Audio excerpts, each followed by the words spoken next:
దైవ గ్రంథమైనటువంటి బైబిల్లో మన కొరకు పరిశుద్ధాత్మ దేవుడు వ్రాయించినాడు. భూమి మీద మానవుని దేవుడు సృష్టించినప్పుడు మానవునికి కావలసినటువంటి సమస్తమును ఆయన అనుగ్రహిస్తూనే ఉన్నాడు. మనము తినటానికి ఆహారం ఏమి, ఉండటానికి గృహాలు ఏమి, ప్రతిదీ కూడా ఆయన ద్వారానే మనకి కలుగుతూ ఉన్నాయి. ఆయన లేకుండా ఏదీ కలుగలేదని లేఖనాలు తెలియజేస్తూ ఉన్నాయి. అంత మాత్రమే కాక రక్షింపబడినటువంటి మనకు వాక్యములో అభివృద్ధి పొందడానికి, దేవునికి మరింతగా సన్నిహితము కావడానికి, దినదినము మన యొక్క ఆత్మకు అవసరమైనటువంటి శక్తిని, బలాన్ని ఇవ్వడానికి దైవ గ్రంథమైన బైబిల్ని మనకు ఒక ఈవిగా ఆయన అనుగ్రహించాడు. మాత్రమే గాక అందులో ఉన్నటువంటి సత్యాలు మనము సరిచేసుకోవడానికి, మరింతగా ఆయనకు సమీపంగా ఉండడానికి, సంతృప్తికరమైనటువంటి జీవితాన్ని జీవించడానికి అవసరమైనటువంటి సంగతులు ఎన్నిటినో లేఖనాలలో వ్రాస్తూ, ప్రభువు కొరకు మనం ఎలాగ సిద్ధపడాలో, సిద్ధపడినటువంటి వారికి దేవుడిచ్చేటటువంటి గొప్ప ఉపకారం, మేలులు ఎలాంటివో కూడా లేఖనాలలో మనకు తెలియజేస్తూ ఉన్నాడు. నిజముగా ఈ దినాలలో దైవ గ్రంథమైనటువంటి బైబిల్ మనకు దొరుకుట లేదా మనము ధ్యానించుట మనకి ఎంతైనా సంతోషకరమైనది. మనల్ని ఆదరించి ధైర్యపరిచే ఈ గ్రంథాన్ని మనము కలిగి ఉండడం మనం ఎంతో ధన్యులముగా మనం భావించవచ్చు. ఈ యొక్క 25వ అధ్యాయంలో మనం చూచినప్పుడు పరిశుద్ధాత్మ దేవుడు ఒక అంశాన్ని మన ఎదుట పెడుతూ ఉన్నాడు. పరలోక రాజ్యాన్ని గురించినటువంటి మర్మాలను తన శిష్యులతోనూ ప్రజలతోనూ ఆయన మాట్లాడుతున్నట్లుగా 13వ అధ్యాయంలో మనం చూడవచ్చు. పరలోక రాజ్యానికి సంబంధించినటువంటి కొన్ని పోలికలను మత్తయి సువార్త 13వ అధ్యాయంలోను, 20వ అధ్యాయంలోను, 22వ అధ్యాయంలోను, 25వ అధ్యాయంలో ఈ పోలికలను మనం చూడవచ్చు. ఈ 4 అధ్యాయాలలో పరలోకానికి సంబంధించిన కొన్ని పోలికలను పరిశుద్ధాత్మ దేవుడు ఎలాగ పోల్చాడో, ఎవరు ప్రవేశిస్తారో, ఎవరు సిద్ధపడి ఉన్నారో, మరి పెండ్లి కుమారుని యొక్క విందులో పాల్గొనేటటువంటి వారి యొక్క అర్హతలు ఎలాంటివో, ఎన్నో విషయాలు ఈ 4 అధ్యాయాల్లో మనం చూస్తూ ఉన్నాం. ఇక్కడ 10 మంది కన్యకలు అని అన్నాడు. దైవ గ్రంథమైనటువంటి బైబిల్ని మనం పరిశీలన చేసినప్పుడు లేఖనాలలో 10 అనేటటువంటి సంఖ్య దైవిక క్రమాన్ని సూచించేటటువంటి సంఖ్య. దేవుని యొక్క క్రమాన్ని సూచించేటటువంటి సంఖ్య 10. అంత మాత్రమే కాదు, దేవుని ముందు మనము ఎలాగ నిలబడాలో తెలియజేసే సంఖ్య కూడా 10 అనేటటువంటి మాట మనం చూస్తూ ఉన్నాం. సుమారు 240 సార్లు బైబిల్ గ్రంథములో 10 అనేటటువంటి సంఖ్యను పరిశుద్ధాత్మ దేవుడు మెన్షన్ చేస్తూ వచ్చాడు. అంత మాత్రమే కాదు కానీ 10 అనగానే మనకి ఖచ్చితంగా గుర్తొచ్చేది ఏంటి? 10 కమాండ్మెంట్స్ కదా, 10 ఆజ్ఞలు. అలాగే ఆదికాండం గ్రంథంలో మొదటి అధ్యాయంలో యెహోవా సెలవిచ్చెను సెలవిచ్చెను సెలవిచ్చెను అనే మాట 10 పర్యాయాలు అక్కడ దేవుడు మాట్లాడుతున్నట్లుగా అధ్యాయములో మనం చూడవచ్చు. అంతేకాదు, ఈ 10 అనేటటువంటిది ఆధ్యాత్మికంగా మాత్రమే కాక అమూల్యమైనటువంటి సంఖ్యగా కూడా లేఖనాలలో మనం చూస్తూ ఉన్నాం. 10 మంది కన్యకలు అని, అలాగే దేవునికి ఇచ్చేటటువంటి భాగం దశమ భాగము అని, అలాగే లూకా సువార్త 15వ అధ్యాయంలో ఒక స్త్రీకి ఎన్ని నాణ్యాలు ఉన్నాయంట? 10 వెండి నాణ్యాలు ఉన్నట్లుగా మనం చూస్తూ ఉన్నాం. అలాగే దానియేలు గ్రంథం, ప్రకటన గ్రంథంలో కూడా దేవుని యొక్క పరిపాలనకు గుర్తుగా కూడా 10 అనే సంఖ్యను వాడుతున్నాడు. 10 కొమ్ములు, 10 కాళ్ళు, ఇలాగా 10 అనేటటువంటి సంఖ్యకు బైబిల్ గ్రంథంలో చాలా విలువైనటువంటి సంఖ్యగా మనం చెప్పుకోవచ్చు. అంతేకాదు, 10 మంది కుష్ఠరోగులు అని అన్నాడు మనకి లూకా వార్తలో చూసినప్పుడు. 10 మంది కుష్ఠరోగులు బయలుదేరినారు. అందులో ఒక్కడు మాత్రమే దేవుని వద్దకు వచ్చి తన కృతజ్ఞతను వ్యక్తపరిచినటువంటి వాడుగా ఉన్నాడు. ఈ రీతిగా 10 అనేటటువంటి సంఖ్య దైవ గ్రంథమైనటువంటి బైబిల్లో ఎన్నో అర్థాలకు దారి తీసేటటువంటిదిగా మనం చూడవచ్చు. తీర్పుకు కూడా ఈ సంఖ్యను మనము ఒక సంఖ్యగా, మనం ఒక నంబర్‌గా మనము లెక్కించవచ్చు. ఇక పరలోక రాజ్యాన్ని గురించి ఇక్కడ రాయబడి ఉంది. 10 మంది కన్యకలు ఉన్నారు. ఈ 10 మంది కన్యకలు ఎందుకు బయలుదేరినారట? పెండ్లి కుమారుని ఎదుర్కొనుట కొరకై బయలుదేరారు. వారి చేతుల్లో ఏమున్నది మనం చూస్తూ ఉన్నాం. ఎవరు ఆయనను ఎదుర్కొన్నారో, ఎవరు పరలోక రాజ్యానికి అర్హులో, దేవునితో పాటు లేదా పెండ్లి కుమారునితో పాటు ఎవరు విందులో పాల్గొనినారో, ఈ విషయాలన్నీ కూడా ఇక్కడ మనకు రాయబడి ఉన్నాయి. ఆశ్చర్యకరమైన విషయం ఏంటంటే 10 మంది కన్యకలకు ఒక 4, 5 విషయాలను మనం గమనించినప్పుడు సమానమైనటువంటి అర్హతలు వారిలో ఉన్నాయి. నిజముగా పెండ్లి కుమారుని ఎదుర్కొనుటకు అవసరమైనటువంటి సంగతులు వారి దగ్గర ఉన్నాయి. కానీ వారిలో కేవలం సగం మంది మాత్రమే పరలోక రాజ్యానికి అర్హులుగా ఎంచబడ్డారు. ఎలాగా చూద్దాం. చూడండి, వారిలో ఉన్నటువంటి పోలికలు, 10 మందిలో ఉన్నటువంటి సమానమైనటువంటి పోలికలను మనం చూసినప్పుడు, మొదటిగా 25వ అధ్యాయం మొదటి వచనంలో చూసినప్పుడు, పరలోక రాజ్యము తమ దివిటీలు పట్టుకొని పెండ్లి కుమారుని ఎదుర్కొనుటకు బయలుదేరిన 10 మంది కన్యకలను పోలి ఉన్నది. అంటే వీరందరూ కూడా ఎన్నిక కాబడినటువంటి వారుగా ఉన్నారు. వాస్తవానికి ఆ గ్రామములో లేదా ఆ పట్టణములో ఎంతో మంది కన్యకలు ఉన్నప్పటికీ కూడా కేవలము 10 మంది మాత్రమే ఎన్నిక చేయబడినట్లుగా, పెండ్లి కుమారుని ఎదుర్కొనుటకు సిద్ధపరచబడినట్లుగా మనం చూస్తూ ఉన్నాం. ఈ రీతిగా ఆలోచిస్తూ ఉన్నప్పుడు మన ఎడల దేవుని యొక్క ప్రేమ కూడా ఎంత ఉన్నతమైనదో జ్ఞాపకం చేసుకోవచ్చు. లోకములో ఎంతో మంది ఉన్నారు. కర్నూలు పట్టణంలో ఎంతో మంది ఉన్నప్పటికీ కూడా అల్పలమైనటువంటి నిన్ను నన్నే ఆయన ఎన్నిక చేశాడు, ఏర్పరుచుకున్నాడు, ఆయన సన్నిధికి తీసుకొని వచ్చాడు. నిజముగా మన దేవుడు ఎంత మంచి దేవుడండి.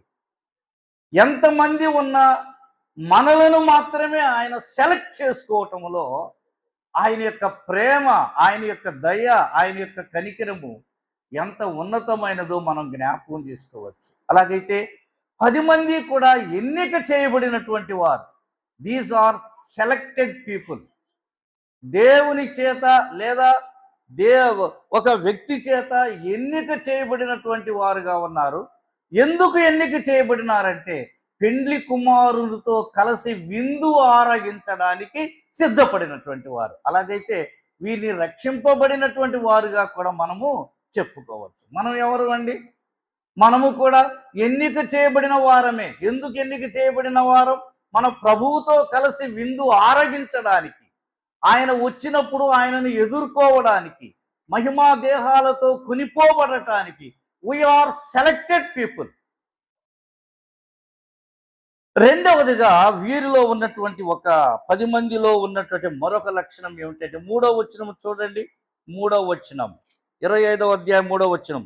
బుద్ధి లేని వారు తమ దివిటీలు పట్టుకొని తమతో కూడా నూనెను తీసుకొని పోలేదు. వీరు అందరూ కూడా 10 మంది చేతిలో కూడా ఏమున్నాయట చెప్పండి? ఏమున్నాయి? దివిటీలు ఉన్నాయి. దివిటీలు ఉన్నాయి అంటే వారు వెలిగింపబడిన వారుగా ఉన్నారు. వారు వస్తూ ఉంటే ఒక వెలుగు దూతలు వచ్చిన సమూహముగా కనబడుతూ ఉన్నారు.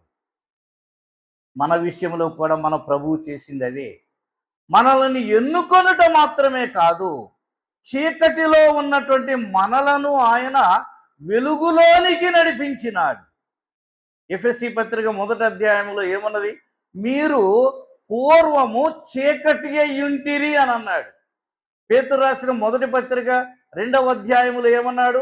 చీకటిలో నుండి వెలుగులోనికి మనలను నడిపించిన వాని గుణాతిశయములను ప్రచురము చేయునట్లు మనలను రాజులుగా, యాజకులుగా ఆయన ఏర్పాటు చేసి ఉన్నాడట. అలాగైతే మనము ఎన్నిక చేయబడిన వారము, ఏర్పరచబడినటువంటి వారము మాత్రమే కాదు, కానీ మనలను ఆయన చీకటిలో నుండి అనగా లోకములో నుండి అనగా పాపములో నుండి ఆయన మనలను ప్రత్యేకపరిచిన వాడుగా ఉన్నాడు. ఇప్పుడు మనము ఎవరం అంటే చీకటి సంబంధులము కాదు. మనం ఎవరం ఇప్పుడు? వెలుగు సంబంధులము. కారణం ఏంటయ్యా అంటే మన ప్రభువు వెలుగై ఉన్నాడు. మనలను కూడా ఆయన ఏం చేశాడు? వెలుగు దూతలుగా చేశాడు. ఎంత మంచి దేవుడండి ఆయన. మనము ఎన్నిక చేయబడిన వారము, రెండవదిగా వెలుగు సంబంధులము, మూడవదిగా వారిలో ఉన్నటువంటి మరొక ప్రాముఖ్యమైనటువంటి సమాన లక్షణం అక్కడ కనబడుతుంది. మొదటి వచనంలో మనం చూసినప్పుడు వారందరూ ఎక్కడ ఉన్నారంట? ఒకే స్థలములోనికి చేర్చబడిన వారు. పరలోక రాజ్యము తమ దివిటీలు పట్టుకొని పెండ్లి కుమారుని ఎదుర్కొనుటకు బయలుదేరిన 10 మంది కనుక ఒకే చోట నుండి వారు బయలుదేరినారు. అలాగైతే మనలందరినీ కూడా దేవుడు వేరు కుటుంబాల నుంచి, వేరు ప్రాంతాల నుంచి ఐక్యపరచి ఎక్కడికి నడిపించాడండి? సంఘములోనికి నడిపించాడు, మందిరములోనికి నడిపించినాడు. రేపు మనం వెళ్ళేటప్పుడు సంఘము ఎత్తబడినప్పుడు మనం అందరము కూడా యూనివర్సల్ సంఘములో చేర్చబడతాము. ఆ ప్రభువుని మనము ఎదుర్కొంటాము. రకరకాల పట్టణాల నుండి, రకరకాల దేశాల నుండి కదండి ఆ యూనివర్సల్ సంఘములోని, కనుక సార్వత్రిక సంఘములోనికి చేర్చబడతాం. ఎంత మంచి దేవుడండి. ఎక్కడో ఉన్నటువంటి మనలను ఆయన ఏర్పరుచుకోవటం ఏంటి? ఏ కొంచెమైనా మంచి లేనటువంటి మనలను పాపములో నుండి వెలుగులోనికి తేవడం ఏంటి? మనల్ని అందరినీ కూడా ఒకే చోటకు చేర్చి ఒకే దేవునిని ఆరాధించేటటువంటి బాధ్యత, ఒకే శరీరములో ఆరాధించేటటువంటి ధన్యత, ఒకే పాత్రలో తాగేటటువంటి ధన్యత, ఏక మనసు, ఏక తాత్పర్యము, ఏక స్వభావం ప్రభు మనకిచ్చాడు. ఎంత మంచి దేవుడండి. ఆయనను ఎదుర్కొనుట కొరకు ఆయన మనలను ఎలాగ సిద్ధపరిచినాడో మనం చూస్తూ ఉన్నాం. This is the preparation period. ఎన్నుకున్నాడు, లోపలికి తెచ్చాడు, సంఘములో చేర్చినాడు. 4వదిగా చూసినప్పుడు 25వ అధ్యాయం 8వ వచనం చూడండి. 25వ అధ్యాయం 8వ వచనం ఏమని ఉన్నది? బుద్ధి లేని ఆ కన్యకలు మా దివిటీలు ఆరిపోచున్నవి గనక మీ నూనెలో కొంచెము మాకియ్యుడి అని చెప్పాను. అంటే వీరి సిద్ధులలో ఏమున్నది? మన హృదయాలలో ఏమున్నది? మన మనసులో ఏమున్నది? వారి సిద్ధులలో ఏమున్నదట? నూనె ఉన్నదట. నూనె దేనికి సాదృశ్యం అండి? పరిశుద్ధాత్మకే సాదృశ్యం, అనుమానమే లేదు దానికి. అలాగైతే ఆయన మనలను ఎన్నుకున్నాడు, చీకటిలో నుండి వెలుగులోనికి తెచ్చాడు, ఒక సంఘములోనికి మనలను నడిపించాడు, ఒకే విధమైన ఆరాధనను చేసేవారముగా చేసినాడు. ఆయన ఆత్మతో మనలను నింపినాడు. ఆయన ఆత్మతో మనలను నింపినాడు. యేసుక్రీస్తు బాప్తిసం తీసుకున్న వెంటనే పైనుండి ఏమొచ్చినది? పరిశుద్ధాత్మ పావురముగా వచ్చి ఎలాంటి సాక్ష్యం ఇస్తుంది? ఇతడు నా ప్రియమైన కుమారుడు, ఇతని యందు నేను ఆనందించుతున్నాను. ఎప్పుడైతే పౌలు మీద చేతులుంచి ప్రార్థన చేసినాడో ఆ ప్రవక్త దమస్కు రోడ్డులో దేవునిని అంగీకరించిన పౌలు మీదకి ఏమొచ్చినదట? పరిశుద్ధాత్మ వచ్చాను అనే మాటను చూస్తూ ఉన్నాం. పెంతెకొస్తు సంఘములో కూడా ఆనాడు పౌలు ప్రసంగిస్తూ ఉండగా వారందరి మీదకి ఏమి దిగి వచ్చినదట? పరిశుద్ధాత్మ దిగి వచ్చాను అనే మాటను మనం చూస్తూ ఉన్నాం. అలాగైతే వీరందరిలో కూడా పరిశుద్ధాత్మ కలిగినటువంటి వారుగా ఉన్నారు. అపోస్తల కార్యముల గ్రంథం 2:38లో మనం చూచినప్పుడు ఇది ఒక వరము అంటున్నాడు. ఆత్మను పొందడం అనేటటువంటిది this is the gift given by our God. ఇది ఒక వరము అంతే. ఈ వరాన్ని మనకిచ్చాడు. ఐదవదిగా మనం చూద్దాం, చూడండి. మొదటి వచనమే మరొక్కసారి చదువుదాం. పరలోక రాజ్యము తమ దివిటీలు పట్టుకొని పెండ్లి కుమారుని ఎదుర్కొనుటకు బయలుదేరిన 10 మంది కన్యకలను పోలి ఉన్నది. అంటే వీరిలో ఆ యొక్క పెండ్లి కుమారుడు వచ్చే వరకి వారు ఏం చేస్తున్నారు? ఎదుర్కోవటానికి సిద్ధంగా ఉన్నారు. అంటే దే వాళ్ళు నిరీక్షణతో కనిపెడుతూ ఉన్నారు. 10 మంది కూడా నిరీక్షణతో కనిపెడుతూ ఉన్నారు. వీరిలో ఏమున్నది? నిరీక్షణ ఉన్నది. ఇది ఎలాంటి నిరీక్షణ? లేఖనాలను మనం చూస్తూ ఉన్నప్పుడు అది శుభప్రదమైనటువంటి నిరీక్షణ అని పత్రిక పాఠాల్లో పరిశుద్ధాత్మ దేవుడు మన కొరకు రాయించినట్లుగా మనం చూస్తూ ఉన్నాం. ఇది శుభప్రదమైనటువంటి నిరీక్షణ. ఇప్పుడు మన నిరీక్షణ కూడా ఎలాగ ఉండాలి? ఏర్పరచబడిన వారముగా, చీకటిలో నుండి వెలుగులోనికి వచ్చిన వారముగా. మూడవదిగా చెప్పాము మనము పరిశుద్ధాత్మను మనము కలిగినటువంటి వారముగా. అంత మాత్రమే కాదు, కానీ మనము ఏక స్థలములో కూడుకొనినటువంటి వారముగా, దైవ సన్నిధిలోనికి వచ్చినటువంటి వారముగా, ఆరాధించినటువంటి వారముగా మనము నిరీక్షణ కలిగి జీవించుట. దేని కొరకు నిరీక్షణ? పెండ్లి కుమారుడు రాబోతూ ఉన్నాడు. ఇప్పుడు ఒకే సంఘములోనికి కూర్చబడినటువంటి మనము, దేవుని చేత ఏర్పరచబడినటువంటి మనము, వెలుగు సంబంధులుగా ఆయన కొరకు నిరీక్షణతో కనిపెట్టే వారముగా దేవుడు మనలను ఉంచాడు. మన నిరీక్షణ ఎలాంటి నిరీక్షణ? ఇది శుభప్రదమైన నిరీక్షణ, జీవముతో కూడినటువంటి నిరీక్షణ. ఈ నిరీక్షణ కలిగి మనము జీవిస్తూ ఉండగా ఇక్కడ పరిశుద్ధాత్మ దేవుడు సపరేట్ చేశాడు. 10 మంది కన్యకలలో సపరేషన్ కనబడుతూ ఉన్నది. 5 మాత్రమే తాము అనుకొనినటువంటి గోల్ని సాధించారు. మిగిలినటువంటి 5 ఆగిపోయినట్లుగా, ఫెయిల్ అయినటువంటి వారుగా, దేవుడు మీరెవరో నాకు తెలియదు పోండి అని నెట్టివేసిబడినటువంటి వారుగా మనకి కనబడుతూ ఉన్నారు. ఈ దినాలలో రక్షింపబడినటువంటి వారముగా దైవ సన్నిధికి వస్తున్నాం, చాలా సంతోషం. ఏర్పరచబడిన వారముగా దైవ సన్నిధికి వస్తున్నాం, మంచిదే. ఒకే స్థలమునకు మనం అందరము కూడా వస్తూ ఉన్నాం, మంచిదే. మనందరి నిరీక్షణ కూడా బాగుగా ఉన్నది. అది జీవముతో కూడినటువంటి నిరీక్షణగానే భావిద్దాం. అయితే ఇక్కడ ఒక మాట రాయబడి ఉన్నది. ఆ 10 మంది కూడా ఒక పనిని చేస్తున్నారు. ఏం చేస్తున్నారు? పెండ్లి కుమారుడు రావడం ఆలస్యమయ్యేటప్పటికీ వీరందరూ కూడా ఏం చేస్తున్నారంట? నిద్రపోతూ ఉన్నారు. ఈ దినాలలో జరుగుతున్న సత్యము కూడా అదే. ఆయన ఎప్పుడు వస్తాడో మనకు తెలియదు.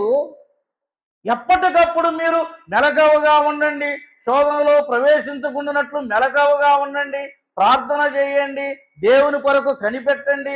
ఆయన రాకడ ఏ నిమిషము ఎప్పుడు వస్తుందో తెలియదు, దొంగ వచ్చినట్లు వస్తుంది అని ఎన్నో లేఖనాలు మనకి స్పష్టంగా దైవజనుల ద్వారా మనకి వినిపింపజేస్తూ ఉంటే, ఈ దినాలలో చాలా మంది విశ్వాసులలో ఉన్నటువంటి ఒక చెడ్డ లక్షణం ఏంటయ్యా అంటే సోమరిపోతులుగా ఉంటూ ఉన్నారు.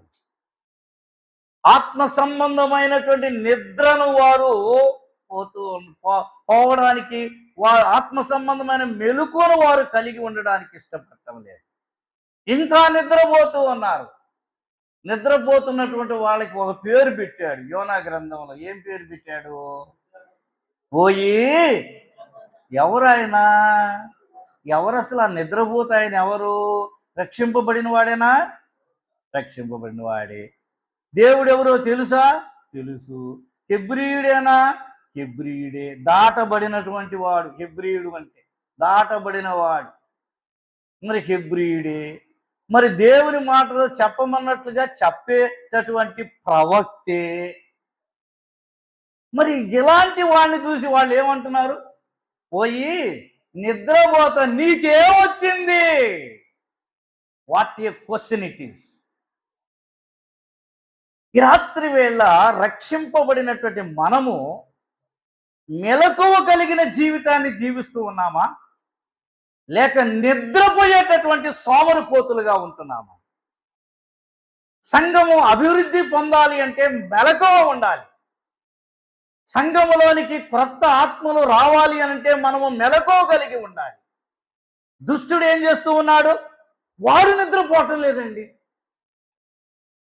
దుష్టుడు అనబడిన వాడు నిద్రపోవటం వల్ల విశ్వాసి నిద్రపోతూ ఉన్నాడు. విశ్వాసి నిద్రపోతూ ఉన్నాడు. ఆధ్యాత్మికమైనటువంటి మెలకువను వారు కలిగి ఉండడం లేదు.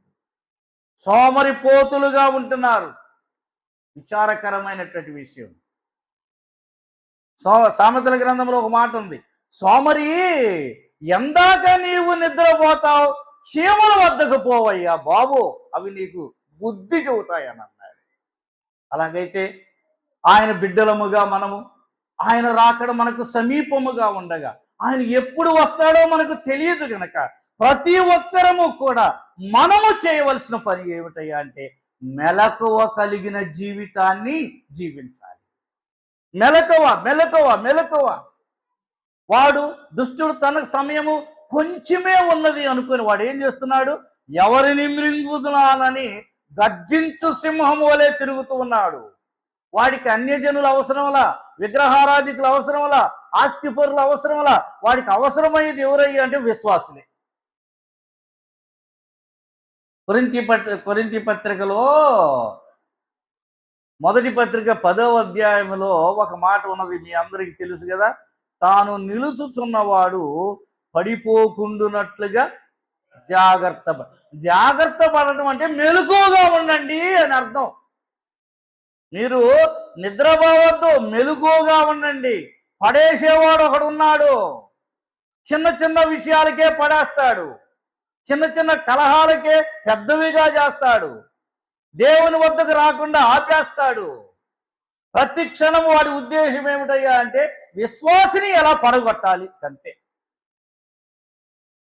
దేవుని కృప ఉన్నవాడు మెలకువగా ఉంటాడు. కృపను కోల్పోయినటువంటి వాడు సాతానుడికి లోబడిపోతాడంతే. అలాగైతే ఆయన బిడ్డలముగా మనం ఏం చేయాలి? మెలకువ కలిగిన జీవితాన్ని కలిగి ఉండాలి. ఈ రాత్రి వేళ నేను మీ ఎదుట మరి 5 మాత్రమే వెళ్ళి వచ్చింది, 10 మంది ఎదుర్కోవటానికి వచ్చారు. 10 మందిలో కూడా సమాన లక్షణాలు ఉన్నాయి. 10 మంది కూడా ఎన్నిక కాబడిన వారే, కానీ 5 మాత్రమే వెళ్ళడానికి గల కారణాలు ఏమిటో క్లుప్తంగా ఒక 5-6 విషయాలు మీ ఎదుట పెట్టి నేను ముగించాలని కోరుకుంటున్నాను. మొట్టమొదటి కారణం చూడండి. మొట్టమొదటి కారణం, అందరూ వచ్చారు, అందరూ నిద్రపోతున్నారు. తీరా పెండ్లి కుమారుడు వచ్చేటప్పటికి కేవలము 5 మాత్రమే ఆయనను ఎదుర్కొనినట్లుగా, విందులో పాల్గొనినట్లుగా ఉండడానికి గల కారణం ఏంటయ్యా అంటే 25వ అధ్యాయం 1వ వచనం 2వ వచనం చూద్దాం. పరలోక రాజ్యము తమ దివిటీలు పట్టుకొని పెండ్లి కుమారుని ఎదుర్కొనుటకు బయలుదేరిన 10 మంది కన్యకలను పోలి ఉన్నది. వీరిలో 5 ఎవరంట? మరొక 5 ఎవరంట? అలాగైతే ఇప్పుడు ఎదుర్కొన్న వారు ఎవరంట చెప్పండి?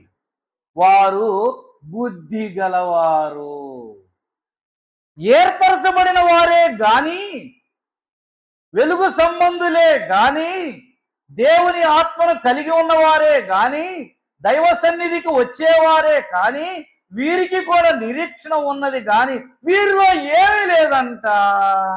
బుద్ధి లేదు. 5 బుద్ధి లేనోళ్ళు, 5 బుద్ధి గలవాళ్ళు.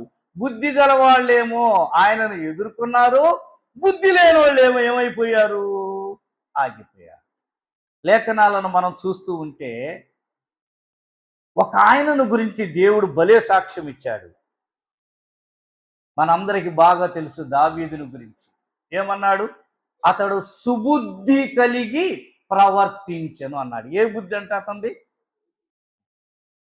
సుబుద్ధి కలిగిన భార్య యెహోవా ఇచ్చు దానము అని అన్నాడు. అబీగయీలు ఎవరు? సుబుద్ధి కలిగినటువంటి స్త్రీ, బుద్ధి లేని స్త్రీ కాదు, ఆమె బుద్ధి కలిగినటువంటి స్త్రీ. లేఖనాలలో మనం చూసినప్పుడు దేవుడు రక్షింపబడిన మనకు కొన్ని బుద్ధులు ఇచ్చాడు, వినే బుద్ధి ఇచ్చాడు. యెషయా గ్రంథములో మనం చూసినప్పుడు స్వస్థ బుద్ధి ఇచ్చాడు, పేతురు పత్రికలో మనం చూసినప్పుడు కదండి. అలాగే 57వ అధ్యాయం యెషయా గ్రంథములో కృతజ్ఞతా బుద్ధి ఇచ్చాడు దేవుడు మనకి.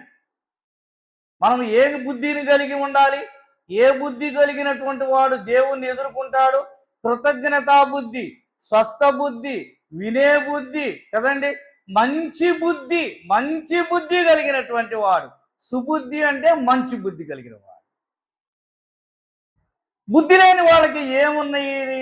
వాళ్ళకి చెడ్డ బుద్ధి ఉన్నది. వారికి సిద్ధపడే బుద్ధి లేదు, సోమరి పోతులుగా ఉండేటటువంటి వారు. లేఖనాల్లో మనం చూసినప్పుడు దుర్బుద్ధి అని అన్నాడు. కొంతమందికి దుర్బుద్ధి ఉంటుంది, కొంతమందికి సెల్ఫిష్నెస్, స్వబుద్ధి ఉంటుంది. యెషయా గ్రంథం 29-24లో చెంచల బుద్ధి అని అన్నాడు. అంతేకాదు సామెతల గ్రంథం 22వ అధ్యాయంలో మనం చూసినప్పుడు తిరస్కార బుద్ధి అన్నాడు 10వ వచనంలో. అలాగే కలహ బుద్ధి అన్నాడు. ఇవన్నీ కూడా ప్రభువుని మనము ఎదుర్కొనకుండా ఆపివేసేటటువంటి బుద్ధులు.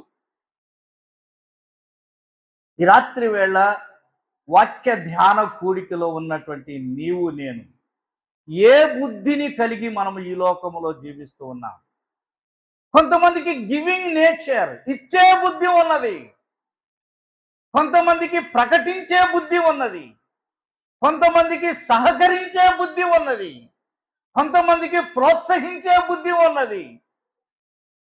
ఈ రాత్రి వేళ నీవు నేను ఏ బుద్ధి కలిగి ఉన్నాం? దైవ గ్రంథం తెలియజేస్తూ ఉన్నది, మనము ఒకప్పుడు బుద్ధి లేని వారమే, కానీ దేవుడు మనలను మంచి బుద్ధి కలిగిన వారిగా చేశాడు. మనందరికీ బాగా తెలుసు, లూకా సువార్త 15వ అధ్యాయంలో చిన్న కుమారుని గురించి ఒక మాట రాయబడింది. అతడు బుద్ధి లేనప్పుడేమో ఏం చేశాడు? తండ్రి వద్ద నుండి బయలుదేరి వెళ్ళిపోయాడు. నా ఆస్తి నాకు ఇవ్వమన్నాడు, తన స్నేహితులతో ఎంజాయ్ చేశాడు. ఆ తర్వాత పందులు కూడా తినడానికి ఇతనికి అవకాశం ఇవ్వకపోయేసరికి ఇప్పుడు ఏం చేస్తున్నాడు? అతడు బుద్ధి వచ్చినప్పుడు ఉందా లేదా బ్రదర్? మాట 15వ అధ్యాయం 17వ వచనంలో అతడికి బుద్ధి వచ్చినప్పుడు ఇప్పుడేమనుకుంటున్నాడు? నేను తండ్రి వద్దకు వెళ్ళాలి. ఈనాడు దైవ సన్నిధికి ఏదో చిన్న కారణాల వల్ల బయటికి వెళ్ళినా వారికి ఇంకా ఏమి రావడం లేదనమాట. వారికి సద్బుద్ధి రావడం లేదు, మంచి బుద్ధి రావడం లేదు. ఏకాడికి బయట ఉండడానికే ఇష్టపడుతున్నాడు, కానీ లోపలికి రావడానికి ఇష్టపడటం లేదు. ఈ రాత్రి వేళ నీవు నేను ఏ బుద్ధి కలిగినటువంటి వారు? అతడు బుద్ధి వచ్చినప్పుడు తండ్రి వద్దకు అతడు వచ్చినాడట. తండ్రి వద్దకు వచ్చేవారు ఎలాంటి బుద్ధి కలిగిన వారు? మంచి బుద్ధి కలిగిన వారు. రిపెంటెన్స్, ఒప్పుకునే బుద్ధి కలిగినటువంటి వారు. అలాగైతే ఆయన బిడ్డలముగా మనము బుద్ధి కలిగి మన ప్రభువుని ఎదుర్కోవడానికి సిద్ధపడదాం. రెండవదిగా చూడండి, 25వ అధ్యాయం 3-4 వచనాలు. The book of Matthews chapter number 25 verse 3-4. 3-4 చూసినప్పుడు, బుద్ధి లేని వారు తమ దివిటీలు పట్టుకొని తమతో కూడా నూనెను తీసుకొని పోలేదు. బుద్ధి గలవారు తమ దివిటీలతో కూడా సిద్ధిలలో నూనె తీసుకొని పోయిరి. వీళ్ళు అసలు ఎందుకు బయలుదేరారు? పెండ్లి కుమారుని కొరకు బయలుదేరారు. బయలుదేరే వాళ్ళు వారి సిద్ధిల నిండా నూనెతో పాటు, ఒకవేళ ఆలస్యంగా వస్తాడేమో, మనము దాచిపెట్టుకుందాం నూనెని అనుకునే ఆలోచన వారికి లేదు. తీరా పెండ్లి కుమారుడు వచ్చేటప్పటికి ఇప్పుడు బుద్ధి గల వారి చేతిలో దివిటీలు ఏమవుతున్నాయి? ఇంకా వెలుగుతూనే ఉన్నాయి, నూనె ఉన్న సిద్ధలుగా ఉన్నారు. ఈ రాత్రి వెళ్ళి నేను చెప్పదలుచుకున్న విషయం ఒకటే, దేవుడు అనుగ్రహించినటువంటి ఆత్మను కోల్పోతూ ఉన్నారు ఈనాడు మానవుడు. సౌలు రాజుగా ఏర్పాటు చేయబడినప్పుడు అతనికి క్రొత్త మనసు వచ్చెను అని అన్నాడు. ఆ తర్వాత దేవుని ఆత్మను దుఃఖపెట్టిన వాడిగా ఉన్నాడు. లేఖనాలు మనకు తెలియజేస్తూ ఉన్నాయి. ఆత్మను ఆర్పకుడి అని అన్నాడు, ఆత్మను దుఃఖపెట్టకుడి అని అన్నాడు పత్రిక పాఠాల్లో మనం చూసినప్పుడు. ఈ దినాలలో దేవుడు అనుగ్రహించినటువంటి ఆత్మను కోల్పోయి తమ ఇష్టానుసారంగా అపవిత్రాత్మ పట్టిన వారికి వలె ఈనాడు జనాలు జీవిస్తూ ఉన్నారు. అందుకనే వారు ఎదుర్కొనలేకపోతున్నారు, వారు ఎత్తబడలేకపోతున్నారు, వారు ఆయనతో కలిసి సహవాసం చేయలేకపోతూ ఉన్నారు. దేవుని యొక్క ఆత్మను కలిగినటువంటి వాడు ఆత్మానుసారముగా జీవిస్తేనే ఆయనను ఎదుర్కొంటాడు. కానీ ఆయన అనుగ్రహించినటువంటి ఆత్మను కోల్పోతే వాడు దేవుని వద్దకు చేరడు, అనుమానమే లేదు. నిన్న ఒక సహోదరితోటి మేము మాట్లాడుతూ, అమ్మా, నీవు క్రీస్తును అంగీకరించినట్లయితే దేవుడు నీతో ఉంటాడు, తన ఆత్మను నీలోనికి పంపిస్తాడు, ఆత్మ యొక్క తోడ్పాటు నీకు ఉంటుంది. నీ తల్లిదండ్రులు నీ పక్కగా, నీ పక్షంగా, నీ దగ్గర నీతో పాటు ఎక్కడికి రాలేరు. నువ్వు కాలేజీకి వెళ్ళినా, ఎక్కడికి వెళ్ళినా నీతో పాటుగా వాడు రారు. కానీ నీతో పాటుగా వచ్చేది ఏదయ్యా అంటే దేవుని యొక్క ఆత్మ, ఆత్మ యొక్క తోడ్పాటు, ఆత్మ యొక్క సహకారం, ఆత్మ యొక్క రక్షణ ఎన్నో ఉన్నాయి దైవగ్రంథమైన బైబిల్లో.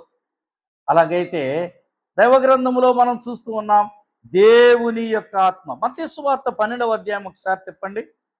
మత్తయి సువార్త 12వ అధ్యాయం 43వ వచనం. మత్తయి సువార్త 12వ అధ్యాయం 43వ వచనం. అపవిత్రాత్మ ఒక మనుష్యుని వదిలిపోయిన తరువాత అది విశ్రాంతి వెదకుచు నీరు లేని చోట్ల తిరుగుచుండును. విశ్రాంతి దొరకనందున నేను వదిలి వచ్చిన నా ఇంటికి తిరిగి వెళ్ళుదనుకొని వచ్చి ఆ ఇంట ఎవరునూ లేక అది ఊడ్చి అమర్చి ఉండుట చూచి వెళ్ళి తనకంటే చెడ్డవైన మరి 7 అపవిత్రాత్మలను లేదా దయ్యాలను వెంటబెట్టుకొని వచ్చును. నువ్వు ఎప్పుడైతే క్రీస్తును అంగీకరించావో నీలో నుండి ఏ ఆత్మ బయటికి వెళ్ళిపోయిద్దండి? అప్పటి వరకు లోకములో తిరుగుతూ ఉన్న అపవిత్రాత్మ, లోకాధికారి అయిన అపవిత్రాత్మ, ఆ ఆత్మ నీలో నుండి బయటికి వెళ్ళిపోద్ది. నీలో ఉన్నటువంటి సమస్త పాపములు తుడిచివేయబడతాయి. శుభ్రముగా ఉంటుంది నీ యొక్క హృదయం. ఇప్పుడు ఆ హృదయములోనికి ఎవరు వస్తారు? దేవుని యొక్క ఆత్మ వచ్చి చేరుతుంది. కానీ నీవు పొరపాటును లేకపోతే కావాలను నీ ఇష్టానుసారంగా మరలా నీవు పాత జీవితంలోనికి వెళ్ళినట్లయితే, పాత మనసును కలిగినట్లయితే, పాత స్వభావమును కలిగినట్లయితే, పాత బ్రతుకు నీవు కలిగినట్లయితే ఏమవుతుంది చెప్ప? ఇప్పుడు బయటికి వెళ్ళినటువంటి ఆత్మ వెళ్ళేటప్పుడు ఒకటే వెళ్ళిందంట, వచ్చేటప్పుడు ఎన్నింటిని పట్టుకొచ్చింది? 7 అనేది సంపూర్ణమైన సంఖ్య. నేను విడిచిపెట్టినటువంటి స్థలానికి నేను వెళతా. ఎందుకయ్యా అంటే అక్కడ ఇప్పుడు దేవుని ఆత్మ లేదు, శుభ్రంగా ఉంది. ఇప్పుడు ఆ 7ని తీసుకొచ్చి కూర్చోబెట్టింది.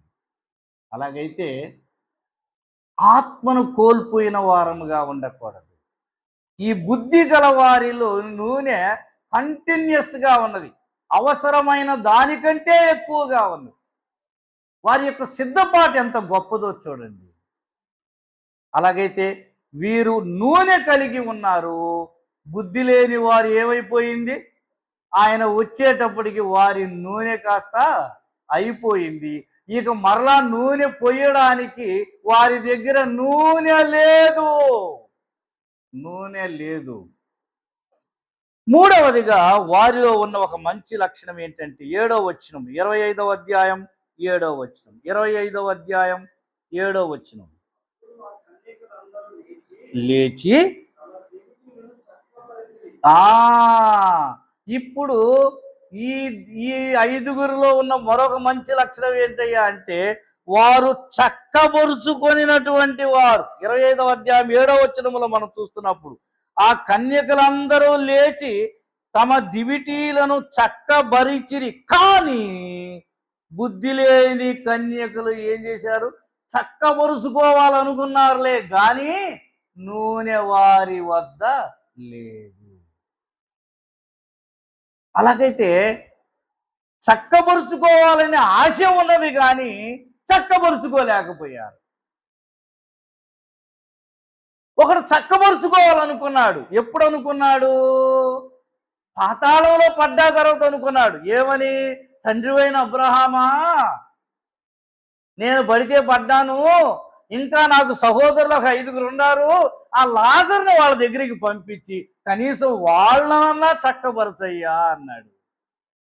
కుదురుద్దా? కుదురుద్దా? నువ్వు చక్కబరుచుకోవాలంటే భూమి మీద ఉన్నప్పుడే చక్కబరుచుకోవాలి. నీతిమంతుడు 7 మారులు పడినా ఏమవుతాడు చెప్పండి? లేస్తాడా లేకపోతే అట్టాగే ఉంటాడా? పడిపోయిన వాడు పైకి లెగుస్తాడు.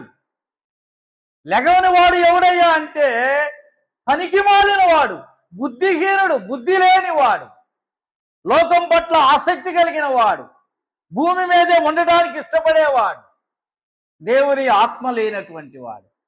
ఆత్మ ఉన్నవాడైతే నిజంగా పైకి లెగుస్తాడు. ఆత్మ లేని వాడు ఏమైపోతాడయ్యా అంటే సతికిల పడతాడు. కంటే అలాగైతే వీరు చక్కబరుచుకున్నారు. చక్కబరుచుకునుట అంటే సిద్ధపడుట అని అర్థం. ప్రిపరేషన్, సిద్ధపడుట అని అర్థం. చక్కబరుచుకునుట అంటే సరిచేసుకునుట, సరిచేసుకునుట, సిద్ధపడుట. ఏ మాటైనా చెప్పచ్చు. ఈ దినాలలో చాలా మంది విశ్వాసుల్లో ఉన్న భయంకరమైన లోపం ఏందయ్యా అంటే నువ్వు సరి చేసుకో అంటే వాడేమంటాడు? నువ్వు ఏమన్నా చెప్పు, నేను మాత్రం సరి చేసుకోను. సరి చేసుకోకపోతే నువ్వు అక్కడే ఉండిపోతావు, అనుమానం లేదు దాన్ని. చక్కబరుచుకో, నీ సంఘాన్ని సరి చేసుకో, నీ కుటుంబాన్ని సరి చేసుకో. సరి చేసుకునే ఆలోచనే ఉండదు కొంతమందికి. కొన్నిసార్లు సరి చేసుకునే సమయం వచ్చేటప్పటికి ఆగిపోవటం, దేవుడు అవకాశం ఇచ్చిన దానిని వినియోగించుకోకపోవడం. ఈ రాత్రి వేళ దేవుడు మనతో మాట్లాడుతూ ఉండగా, ఆయన మనలను హెచ్చరిస్తూ ఉండగా, పరిశుద్ధాత్మ దేవుడు మనకి వాక్యమును వినిపిస్తూ ఉండగా సరిచేసుకోవలసిన వాటిని సరిచేసుకోవాలి. దావీదా, ఆ వ్యక్తి ఎవరో కాదయ్యా నువ్వే అన్నాడు. అనగానే దావీదేమన్నాడు? సరి చేసుకున్నాడా లేకపోతే నన్నే అంటావా, నేను రాజునైతే అని ధిక్కరించాడు నాతాన్తోటి. తాను సరి చేసుకున్నాడు. ఓ హిజ్కియా, నువ్వు మరణమవబోతున్నావు గనుక నీ ఇంటిని నీవు చక్కబెట్టుకో అన్నాడు. చక్కబెట్టుకున్నాడా లేకపోతే అలాగే అదే పాపంలో కొనసాగినాడా? ఈ రాత్రి వేళ లేఖనాలను మనం చూస్తున్నప్పుడు సరి చేసుకునినటువంటి వాడే ఆయనను ఎదుర్కొంటాడు. ప్రసంగి గ్రంథంలో ఒక మాట ఉన్నది, మనందరికి బాగా తెలుసు. నీవు మందిరమునకు వెళ్ళినప్పుడు ఏం చేయాలంట? నీ ప్రవర్తన సరిగా ఉన్నదో లేదో సరి చేసుకోమన్నాడా, అలాగే రమ్మన్నాడా? అది సరి చేసుకునుట, సిద్ధపడుట. 4వదిగా వారిలో ఉన్న మరొక లక్షణం ఏంటయ్యా అంటే 8-9 వచనాలు. మా దివిటీలు ఆరిపోచున్నవి గనుక మీ నూనెలో కొంచెము మా కీడని బుద్ధి గలవారిని అడిగిరి. అందుకు బుద్ధిగల కన్యకలు, మాకును మీకును ఇది సాలదేమో, మీరు అమ్మువారి యొద్దకు పోయి కొనుక్కొనుడని వారికి చెప్పాను. వీరి యొక్క జ్ఞానం ఎంత మంచి జ్ఞానమో చూడండి. అరే, మనతో పాటు వచ్చిన వాళ్ళే కదా, రక్షింపబడిన వాళ్ళే కదా, ఏమైందిలే మన దగ్గర ఉన్నటువంటి నూనె వాళ్ళకు కొంచెం ఇస్తే అని అనుకోలేదు వారు. పెండ్లి కుమారుని ఎదుర్కొనేందుకు వారు సిద్ధంగా ఉన్నారు. ఒకటే జ్ఞానయుక్తమైన మాట మాట్లాడారు. ఏమన్నారు? మీకిస్తే మాకు చాలదు, అందరూ ఇక్కడే ఉండిపోవాలి. పెండ్లి కుమారుడు వస్తాడు, చూస్తాడు, వెళ్ళిపోతాడు. కొంతమంది విశ్వాసులు అంతే. నేను ఒక్కడైనా చెడిపోయేది, నేను ఒక్కదానైనా ఆలస్యంగా వచ్చేది, వీడు కూడా రావాలి, వాళ్ళు కూడా రావాలి, వీళ్ళు కూడా రావాలి. ప్రభునందు ప్రియమైనటువంటి వారులారా, ఒక వ్యక్తి దేవుని యందు విశ్వాసం ఉంచినటువంటి ఒక వ్యక్తి, ఆరాధించేటటువంటి ఒక వ్యక్తి ఒకరోజు దైవ సన్నిధికి వస్తూ ఉన్నాడు. ఉదయం 9 గంటలకు మందిరం అంటే అతడు ఎప్పుడు ముందుగానే వస్తూ ఉంటాడు. ఆ రోజు కూడా బయలుదేరి 8:45 కల్లా మందిరానికి అల్లంత దూరంలో వస్తూ ఉండగా అక్కడ 2 వ్యక్తులు కనబడ్డారు. కనబడితే ఎందుకనో దేవుని వాక్యం చెప్పాలనిపించిందంట. అంటే, ఏమయ్యా ఎంతకాలం ఉంటావు మందిరానికి రాకుండా, మందిరానికి రావచ్చు కదా అని అంటే, వద్దాం అనుకుంటున్నానండి, రావడానికి కుదరట్లేదండి అన్నాడు. రాకపోతే అట్లాగా, ఇప్పుడు నువ్వు దైవ సన్నిధికి రాకపోతే జీవితంలో ఎప్పటికి రాలేవని ఇక అట్లట్ల మాటల మధ్య దేవుని యొక్క వాక్యం అతనికి చెబుతూ ఉండేటప్పటికి 40 నిమిషాలు టైం అయిపోయిందంట. 9 గంటల 40 నిమిషాలు అప్పటికి ఆరాధన కూడా స్టార్ట్ అయిపోయింది. ఇది జ్ఞానంతో కూడిన పనే, అజ్ఞానంగా చేసేటటువంటి పని? చెప్పండి. దైవ సన్నిధికి ఎప్పుడు రావాలి? దేవుని సన్నిధిలో ఆరాధన ఎప్పుడు చేయాలి? పాత్ర ఇచ్చేటప్పుడా? స్తుతులలో నీవు పాల్గొనకుండా తీసుకొని వచ్చునా? లేకపోతే సగం ఒక రొట్టె ఇచ్చిన తర్వాత పాత్ర ఇచ్చేటప్పుడు హడావుడిగా రావడమా? జ్ఞానం ఉండాలి కదా. ఏది ఎప్పుడు చేయాలో అప్పుడు చేయాలి. అజ్ఞానంగా ప్రవర్తించకూడదు. కొన్నిసార్లు అజ్ఞానంగా ప్రవర్తిస్తూ ఉంటారు. మంచిదే, దేవుని వాక్యం చదవడం మంచిదే, దేవునిలోనికి ఒక వ్యక్తిని తీసుకురావడం మంచిదే. కానీ అది సమయమా? దేవునికి ఇవ్వవలసినటువంటి సమయాన్ని నీవెందుకు నీ ఇష్టంగా వాడుకుంటావు? ప్రభునందు ప్రియమైన వారులారా, వారు సరిచేసుకునినారు, దైవ క్రమాన్ని వారు పాటించారు. వారు అంటూ ఉన్నారు, మనం గనక ఇచ్చినట్లయితే మనం కూడా ఏమవుతుంది? వారితో పాటు ఆగిపోవాల్సిందే. మన దివిటీలు ఎక్కువసేపు వెలగవు. కాబట్టి ఇది మీకును మాకును సరిపోదు. ఇది దైవ జ్ఞానం కలిగినటువంటి వాడు చెప్పే మాట. కాబట్టి వీరిలో ఏమున్నది? దైవ జ్ఞానం ఉన్నది. వారిలో మనుష్య జ్ఞానం ఉన్నది. ఐదవదిగా చూద్దాం 10వ వచనం 25వ అధ్యాయం 10వ వచనం ఏమని? పెండ్లి కుమారుడు వచ్చెను, సిద్ధపడి ఉన్నవారు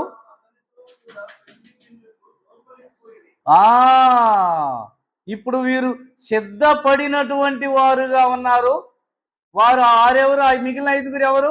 సిద్ధపాటు లేనటువంటి వారు. దేవుని రాకడ కొరకు నిరీక్షణతో కనిపెట్టువారు మాత్రమే కాదు, ఆయన వచ్చినప్పుడు సిద్ధముగా ఉన్నవారు. అయ్యా, నువ్వు ఎప్పుడు వస్తే అప్పుడు నేను నిన్ను ఎదుర్కొంటా. నేను బ్రతికితే క్రీస్తు కొరకే బ్రతుకుతా. నా కోసం నేను కాదు. నా కోసం నేను బతికిన రోజులు చాలా ఉన్నాయి. నేను ఆయన కొరకే బ్రతుకుతా. ఒకవేళ నేను బ్రతకకపోతే నేను సస్తేనే మంచిది అంటున్నాడు అపోస్తులైన పౌలు. ఎప్పటికప్పుడు ప్రకటన గ్రంథంలో మనం చూసినప్పుడు, ప్రభు అయిన యేసు నీవు త్వరగా రమ్ము అని అన్నాడా లేదా బ్రదర్? అన్నాడా లేదా? ఆ మాట ఎవరు చెప్పగలరు చెప్పండి? యేసు త్వరగా రాయ్యా అని ఎవరు చెప్పగలరు? సిద్ధపడిన వాడు చెప్పగలడా? సిద్ధపాటు లేని వారు చెప్పగలరా? ఈ రాత్రి వేళ సిద్ధపడి ఉండుట. వెలుగు దివిటీలను పట్టుకొని ఉన్నారు. వెలిగింపబడిన దివిటీలు. క్రీస్తును అంగీకరించినంత కాలం లూదియా ఎలాగ ఉన్నది? ఆరిపోయిన దివిటీలాగా ఉన్నది. ఆమె పేరు లూదియా, అంటే దివిటి అని అర్థం. దివిటి అని అర్థం. ఎప్పుడైతే క్రీస్తును అంగీకరించిందో ఫిలిప్పీలో సంఘం ఏర్పడటానికి ఒక మూల స్తంభమైనది లూదియా. అది వెలుగుతూనే ఉన్నది కానీ ఆరిపోయిన దివిటీగా లేదు లూదియా. ఆమె వెలుగుతూ అనేకులను, ముఖ్యంగా వారి కుటుంబస్తులను వెలిగించినట్లుగా మనం చూస్తున్నాం. నేను రక్షింపబడిన దానిని మీరు నమ్మినట్లయితే నా ఇంటికి మీరు రండి ఆహ్వానించింది. యెరికో పట్టణములో ఆ వేశ్య, రాహాబను వేశ్య ఎప్పుడైతే క్రీస్తునకు భయపడినదో ఆమె వెలిగింపబడిన దివిటి. తనతో పాటు తన ఇంటి వారిని కూడా ఆమె ఏం చేసింది? ఆహ్వానించి రక్షించిన ఒక మంచి స్త్రీ రాహాబు. అలాగైతే మనము సిద్ధముగా ఉందాం, సిద్ధముగా ఉందాం. 10వ వచనం మరొక్కసారి చదువుదాం. 6వదిగా మనం చూసినప్పుడు 10వ వచనం కూడా మరొక్కసారి చదువుదాం. పెండ్లి కుమారుడు వచ్చెను, సిద్ధపడి ఉన్నవారు అతనితో కూడా. అంటే ఈ లోపలికి వెళ్ళినటువంటి వారు పెండ్లి కుమారునిచే గుర్తింపబడిన వారా లేక గుర్తింపబడని వారా? చెప్పండి, చెప్పండి. 10 మంది వచ్చారు, ఎన్నిక కాబడిన వారే, దివిటీలు ఉన్నవారే. ఇప్పుడు దేవుడు ఎవరిని గుర్తించాడు? లేదా ఆ యజమానుడు, ఆ పెండ్లి కుమారుడు ఎవరిని గుర్తించాడు? వెలుగుతున్న దివిటీలు కలిగిన వారిన, ఆరిపోయిన దివిటీలు కలిగిన వారిన? చెప్పండి, మీరు చెప్పాలి, నేను ముందుకు పోవాలంతే. ఖచ్చితంగా ఎవరి దగ్గరైతే వెలుగు కనబడుతున్నదో, తానిచ్చినటువంటి వెలుగు ఎవరిలో కనబడుతున్నదో, వెలుగులో నడిచిన వారు ఎవరో, దేవుని మార్గములో ఉన్నవారు ఎవరో, దేవుని చేత ఎన్నిక కాబడిన వారు ఎవరో, దేవుడు చూచినప్పుడు ఎలాంటి మచ్చ డాగు లేని వారు ఎవరో, వారిని ఆయన గుర్తిస్తాడు. గలతీ పత్రికలో ఒక మాట ఉంది. ఏమున్నది చూడండి, ఒక మాట నాకు జ్ఞాపకం వస్తున్నది. గలతీ పత్రిక 4వ అధ్యాయం, the book of Galatians chapter number 4, 4వ అధ్యాయం. గలతీ పత్రిక 4వ అధ్యాయం 9వ వచనం. 4 చెప్పండి, చదవండి. అంటూ అలా కాదు, 4వ అధ్యాయం 9వ వచనం. ఇప్పుడు మీరు దేవునిని ఎరిగిన వారును, మరి విశేషముగా దేవుని చేత ఎరుగబడిన వారము. ఎవరి చేత అంట? దేవుని చేత ఎరుగబడిన వారు అన్నాడు. యేసుక్రీస్తు ఎవరో నాకు తెలుసండి అనగానే సరికాదు. చంద్రబాబు నాయుడు నాకు తెలియపోవటం ఏంటండి, మన ముఖ్యమంత్రి అనగానే సరికాదు. ఆయన చేత ఎరుగబడిన వారముగా ఉండాలి. నువ్వెవరో ఆయనకు తెలియాలి. మన ప్రభువు చేత ఎవరు ఎరుగబడి ఉంటారో, ఎవరు గుర్తింపబడి ఉంటారో, ఎవరిని ఆయన చూస్తాడో వారికి మాత్రమే ఆయనతో ఉండేటటువంటి గొప్ప సంతోషం కలుగు చేస్తాడు. ఈ రాత్రి వేళ నువ్వు విశ్వాసవేలే, నువ్వు ఆరాధన చేస్తున్నావులే, చాలా సంతోషం. ఒకే చోటకు వస్తున్నావులే, చాలా సంతోషం. వాక్యం చదువుతున్నావులే, సంతోషం. నీవు ఇన్ని చేస్తున్నావు కానీ నీవు దేవుని చేత ఎరుగబడి ఉన్నావా? దేవుని చేత ఎరుగబడి ఉన్నావా? ఆయన అన్నాడు, నా గొర్రెలు నా స్వరమును వినును అన్నాడు, నేను వాటిని ఎరుగుదును అని అన్నాడు. ఆయన స్వరం వినగానే కాదు, ఆయన తన గొర్రెలేవో ఆయనకి తెలుసు, ఆయనకి తెలుసు. రాత్రి వేళ దేవుని చేత ఎరుగబడిన వారముగా ఉండాలి. వాస్తవానికి వీళ్ళ దగ్గర డబ్బులు లేవా? 10 మందిలో మీరు పోయి కొనుక్కోమన్నాడు అంటే 5గురి దగ్గర ఏమున్నాయి?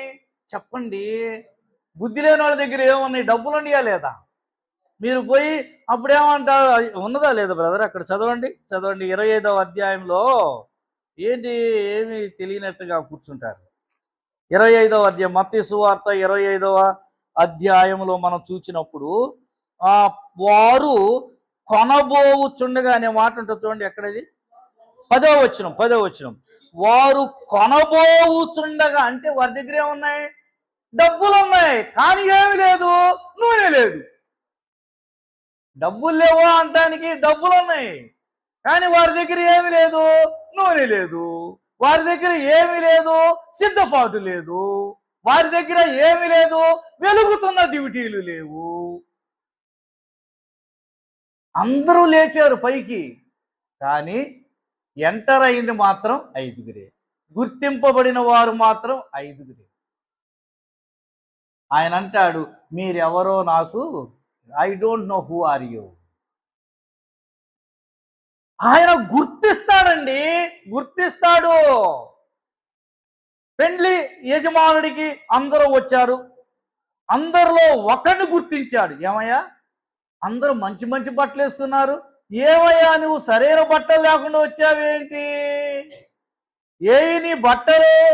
ఉల్లాస వస్త్రాలు ఏవి, అనీతి వస్త్రాలు ఏవి, రక్షణ వస్త్రాలు ఏవి? అసలు ఏమయ్యా నీ వస్త్రాలు? నీ బ్రతుకు సరిగి లేకుండా. వస్త్రం అంటే బ్రతికే. నువ్వు ఇందులోకి ఎలా ప్రవేశిస్తావు? ఆయన గుర్తిస్తాడు, జాగ్రత్త. మేకలేవో గొర్రెలేవో గుర్తిస్తాడు ఆయన, జాగ్రత్త. ఆయన గుర్తిస్తాడు. అలాగైతే వారు గుర్తింపబడిన వారు, ఐడెంటిఫై చేయబడిన వారు. ఆఖరిగా ఒక మాట చూద్దాం, 10వ వచనం మేము మరొక్కసారి చదువుదాం. 25వ అధ్యాయం 10వ వచనం. వచ్చను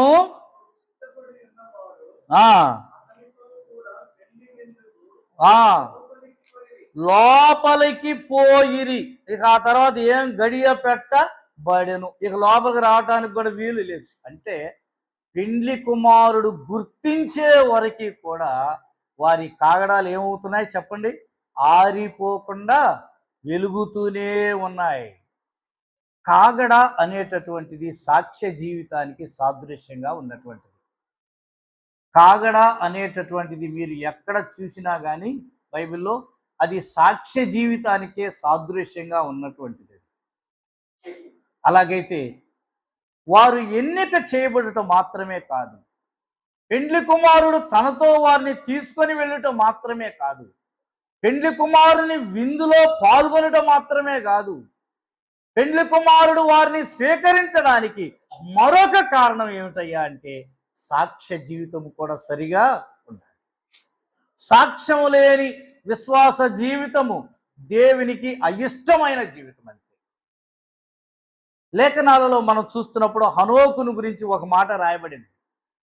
అతడు దేవునితో ఎప్పటిదాకా నడిచాడు చెప్పండి? ఎప్పుడు దాకా?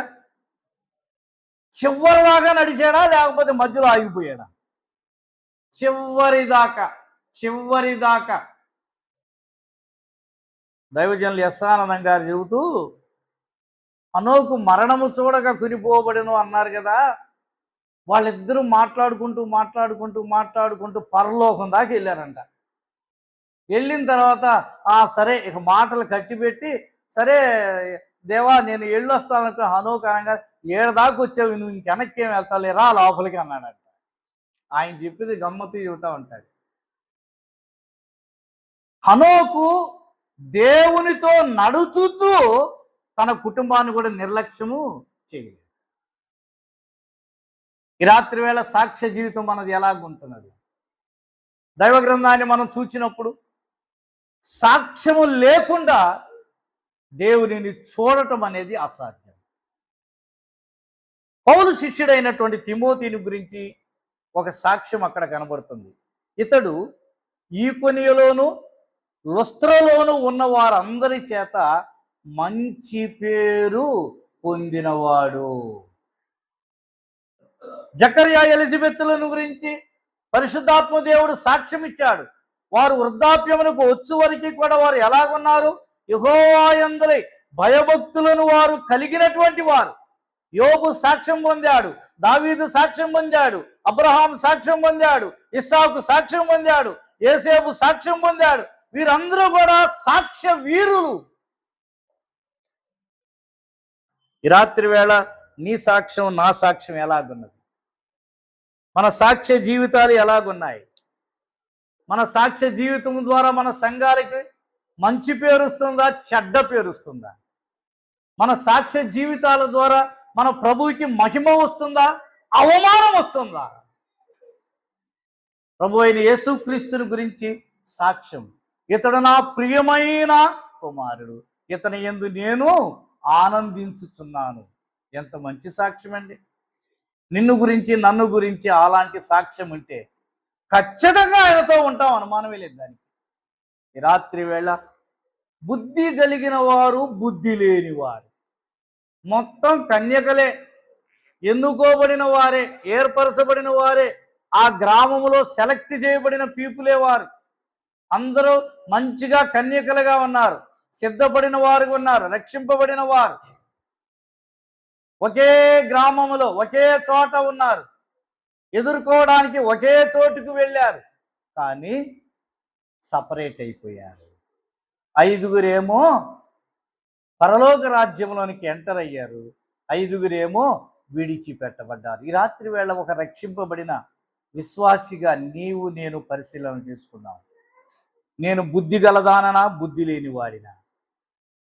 నాలో ఏ బుద్ధి ఉంది? నాలో పరిశుద్ధాత్మ దేవుడు కార్యాలను జరిగిస్తున్నాడా? ఆత్మచేత నేను నడిపింపబడుతున్నానా? పాట పాడుతున్నానా? వాక్యం చెబుతున్నానా? ప్రార్థన చేస్తున్నానా? ఆత్మ తన కార్యాలను నాలో జరిగిస్తూ ఉన్నాడా? ఆత్మ ఫలాలను నేను ఫలిస్తూ ఉన్నానా? దేవుని యొక్క ఆత్మ నాలో ఉన్నది కాబట్టి నేను ఏం చేయాలి? పరిశీలన చేసుకుందాం. సాక్ష్య జీవితాన్ని కలిగి ఉందాం, సిద్ధపాటు కలిగి ఉందాం. దేవుని కొరకు నిరీక్షణతో